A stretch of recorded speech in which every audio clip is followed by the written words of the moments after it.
ನೀನು ಹೊರಟುಬಿಡು ವಿಕ್ರಾಂತ. ನಾನು ನಿನಗೆ ಒಂದು ಹೇಳೋದು, ನೀನು ನನಗೆ ಕನ್ವಿನ್ಸ್ ಮಾಡೋದಕ್ಕೆ ಬರೋದು, ಆಮೇಲೆ ನಮಗೆ ಕೋಪ ಬರೋದು, ಇದು ಯಾವುದೂ ಆಗೋದು ಬೇಡ. ಒಂದು ನಿಮಿಷ ನನ್ನ ಮಾತು ಅರ್ಥ ಮಾಡ್ಕೊಳ್ಳಿ ಮಾವ. ಬರೀ ನನ್ನ ಜೀವನ ಚೆನ್ನಾಗಿರಬೇಕು ಅಂತ ನಾನು ಆಸೆ ಪಡೋಕ್ಕಾಗಲ್ಲ. ಅಗ್ರಜಂಗೆ ಮದುವೆ ಆಗಲಿಲ್ಲ ಅಂದರೆ ಮುಂದೊಂದು ದಿನ ಒಂಟಿಯಾಗಿ ಹೋಗ್ತಾನೆ. ನನಗೋಸ್ಕರ ಇಷ್ಟೆಲ್ಲ ಮಾಡಿರೋ ನನ್ನ ಅಗ್ರಜನ ಬಗ್ಗೆ ನಾನು ಯೋಚನೆ ಮಾಡಲೇಬೇಕಲ್ವಾ? ಅದಕ್ಕೋಸ್ಕರನಾದರೂ ಅಮ್ಮನ ಕಂಡೀಷನ್ಗೆ ನಾನು ಒಪ್ಕೊಳ್ಳೇಬೇಕಲ್ವ ಮಾವ? ನೀನು ಹೇಳ್ತಾ ಇರೋದು ಸರಿನೇ ಅಪ್ಪ, ಆದರೆ ಅದು ಸಾಧ್ಯನಾ? ನಿಮ್ಮ ಅಣ್ಣ ಏನು ಹೇಗೆ ಅಂತ ಎಲ್ರಿಗೂ ಗೊತ್ತಲ್ವಾ?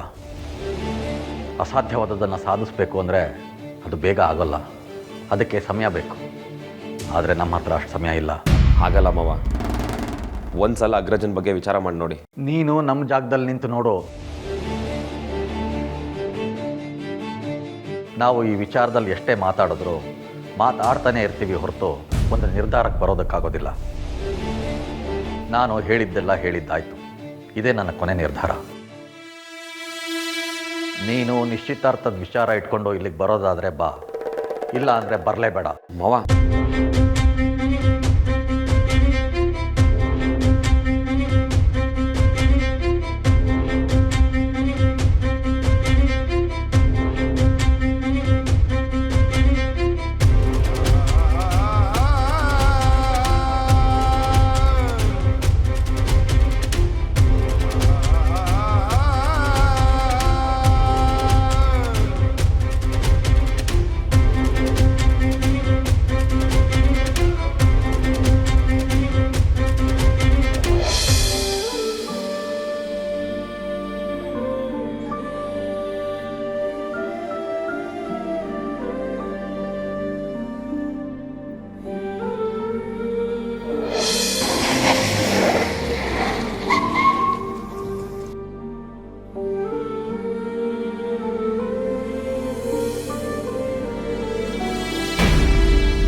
ಏನಾಯ್ತು?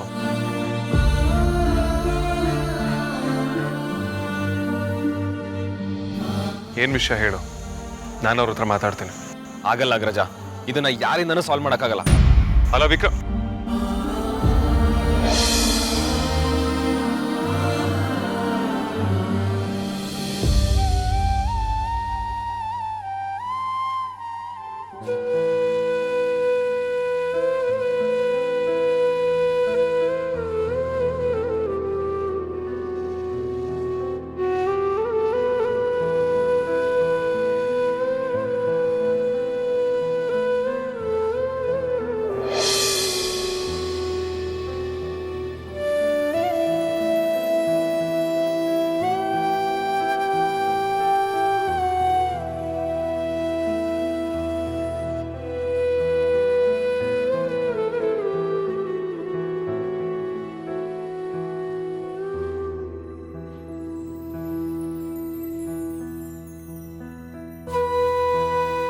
ಆಗ ಇನ್ನೊಂದು ಮಾತಾಡದೆ ಕೂತಿದ್ಯಲ್ಲ, ಅಲ್ಲೇನಾಯ್ತು ಅಂತ ಹೇಳ್ಬಾರ್ದ? ನಿನಗೆ ಕೇಳ್ತಿರೋದು, ಮಾತಾಡು. ಏನು ಅಂತ ಹೇಳೋದು? ಮದುವೆ ಆಗು ಅಂದರೆ ಸಾಧ್ಯನೇ ಇಲ್ಲ ಅಂತ್ಯ. ಇನ್ನು ಅಮ್ಮನ ಹತ್ರ ನಿನ್ನ ಡಿಸಿಷನ್ ರೆಸ್ಪೆಕ್ಟ್ ಮಾಡಿ ಅಂದರೆ ಅವರು ಆಗಲ್ಲ ಅಂತಾರೆ. ಇನ್ನು ಮದುವೆ ವಿಚಾರದಲ್ಲಿ ಹಠ ಮಾಡ್ತಿರೋದು ನಾನಲ್ಲ ಅಮ್ಮ ಅಂತ ಹೇಳಿದ್ರೆ ನೀನು ಅದನ್ನು ನಂಬಲ್ಲ. ಇನ್ನು ಆರ್ತಿ ಮನೆಯವ್ರಿಗೂ ಇದ್ಯಾವುದು ಅರ್ಥ ಆಗಲ್ಲ. ರಿಯಲಿ ಹೋಪ್ಲೆಸ್ ಸಿಚುವೇಶನ್ ಇದು ಅಗ್ರಜ.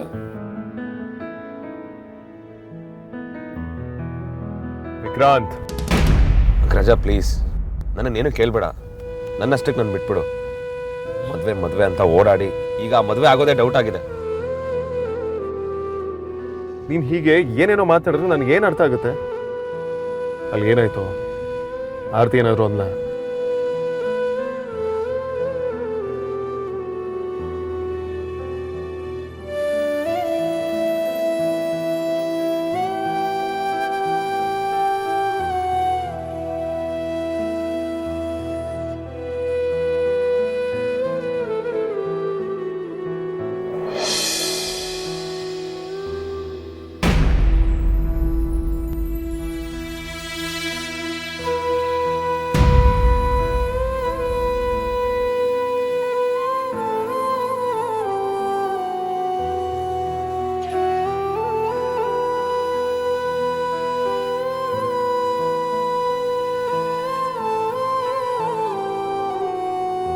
ಟೆನ್ಷನ್ ಮಾಡ್ಕೋಬೇಡ ಅಕ್ಕ. ಅಪ್ಪ ಹೀಗೆ ಒಂದೊಂದ್ಸಲ ಸ್ಟ್ರಿಕ್ಟಾಗಿ ಮಾತಾಡ್ಬಿಡ್ತಾರೆ, ಆಮೇಲೆ ಅವ್ರ ಮನ್ಸು ಕರ್ಗಿ ನಾವು ಹೇಳೋದಕ್ಕೆ ಒಪ್ಕೊಳ್ತಾರೆ ನೋಡ್ತಾರೆ. ಅಪ್ಪ ಒಪ್ಕೊಂಡ್ರು ನಾನು ಒಪ್ಕೊಳ್ಳಲ್ಲ.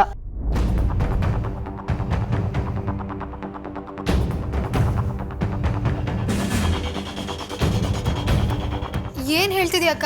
ನೀನೇ ಒಪ್ಕೊಳ್ಳಲ್ಲ? ವೇದಾಂತ್ ಅವ್ರ ಮದುವೆ ಆಗದೆ ವಿಕ್ರಾಂತ್ ಅವ್ರ ಮದುವೆ ಮಾಡಲ್ಲ ಅಂತ ಅವ್ರ ಅಮ್ಮ ಹೇಳಿದ್ ಕರೆಕ್ಟೇ. ಆದರೆ ಅಪ್ಪ ಹೇಳ್ತಿರೋದ್ರಲ್ಲೂ ಸತ್ಯ ಇದೆ ಅಲ್ವಾ? ಏನಕ್ಕ ನೀನು?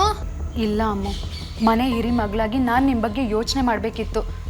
ಈ ಪ್ರೀತಿ ಪ್ರೇಮ ಅಂತ ಹೋಗಬಾರ್ದಿತ್ತು. ನಾನು ತಪ್ಪು ಮಾಡಿದೆ. ಆದ್ರೀಗ ಅಪ್ಪ ಅದನ್ನು ಸರಿ ಮಾಡ್ತಿದ್ದಾರೆ, ನಿಮ್ಮ ಬಗ್ಗೆ ಯೋಚಿಸ್ತಿದ್ದಾರೆ. ಈಗ ಸೆಂಟ್ರಲ್ಲಿ ನಮ್ಮನ್ನ ಯಾಕೆ ಹೇಳ್ತಿದ್ದಾರೆ? ನನ್ನ ಮದುವೆ ವಿಚಾರದಲ್ಲಿ ತಡ ಹಾಕ್ತಾ ಹೋದ್ರೆ ನಿಮ್ಮ ವಯಸ್ಸೇ ನಿಂತ್ಕೊಳ್ಳುತ್ತಾ ಅಮ್ಮ? ಆಮೇಲೆ ಅಪ್ಪ ನಿಮಗೆಲ್ಲ ಸಂಬಂಧ ಹುಡುಕ್ಬೇಕಾದ್ರೆ ಎಷ್ಟು ಒದ್ದಾಡ್ಬೇಕಾಗುತ್ತೆ ಅಲ್ವಾ? ನೀನೇನಕ್ಕ ಒಳ್ಳೆ ಹಳೆ ಕಾಲದವ್ರ ತರ ಅಪ್ಪ ಇವ್ರಿಗೆ ಗಂಡು ಹುಡ್ಕೋದ್ರಾಯ್ತು, ನಾನು ಅಂಜು ನಾವೇ ಹುಡ್ಕೋತೀವಿ. ಸಂಕಟ ನಿಮ್ಗೆ ಅರ್ಥ ಆಗಲ್ಲ ಕಣ್ರೆ. ಅಮ್ಮನ ಜೊತೆ ನಾನು ನಿಮ್ಮನ್ನ ಬೆಳೆಸಿದ್ದೀನಿ. ನಿಮಗೆ ಮೋಸ ಆಗೋಕೆ ನಾನು ಬಿಡೋದಿಲ್ಲ. ಅಪ್ಪ ಏನು ನಿರ್ಧಾರ ತಗೊಳ್ತಾರೋ ಅದಕ್ಕೆ ನಾನು ಒಪ್ಕೊಳ್ತೀನಿ ಅಷ್ಟೇ.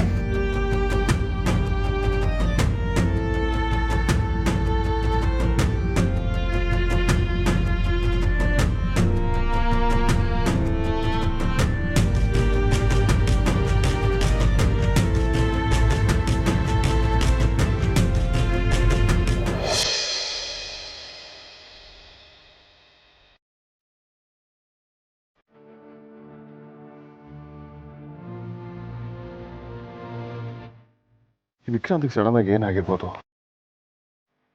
ಯಾಕೆ ಅಷ್ಟು ಸೈಲೆಂಟ್ ಆಗಿದ್ದಾನೆ? ಇದ್ದಕ್ಕಿದ್ದಾಗೆ ಏನಾಗುತ್ತೋ? ಇವತ್ತು ನೈಟ್ ಫಾರಿನ್ ಕ್ಲೈಂಟ್ ಜೊತೆ ಕಾನ್ಫರೆನ್ಸ್ ಕಾಲ್ ಬರೆಯಿದೆ. ಈ ಡ್ರಾಮಾಗಳ ಮಧ್ಯೆ ನಂಗೆ ವರ್ಕ್ ಮೇಲೆ ಕಾನ್ಸಂಟ್ರೇಟ್ ಮಾಡೋದಕ್ಕೆ ಆಗ್ತಿಲ್ಲ.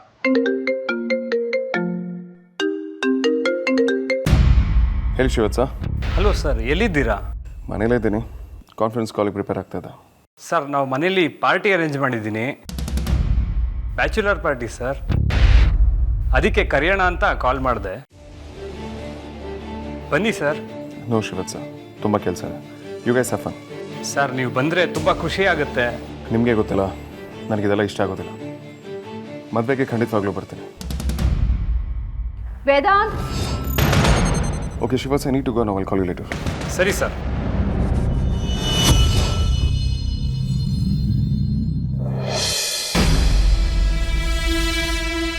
ವೇದಾಂತ್, ಯಾಕಮ್ಮ, ಏನಾಯ್ತು? ಯಾಕೆ ಟೆನ್ಷನಲ್ಲಿದ್ದೀರಾ? ವಿಕ್ಕಿ ಮನೇಲಿಲ್ಲ ಕಣೋ. ಕಾಲ್ ಮಾಡಿದ್ರೆ ಇಷ್ಟ ಬಂದಾಗ ಬರ್ತೀನಿ, ಡಿಸ್ಟರ್ಬ್ ಮಾಡಬೇಡಿ ಅಂತಿದ್ದಾನೆ. ನನಗೆ ಯಾಕೋ ತುಂಬ ಭಯ ಆಗ್ತಿದೆ.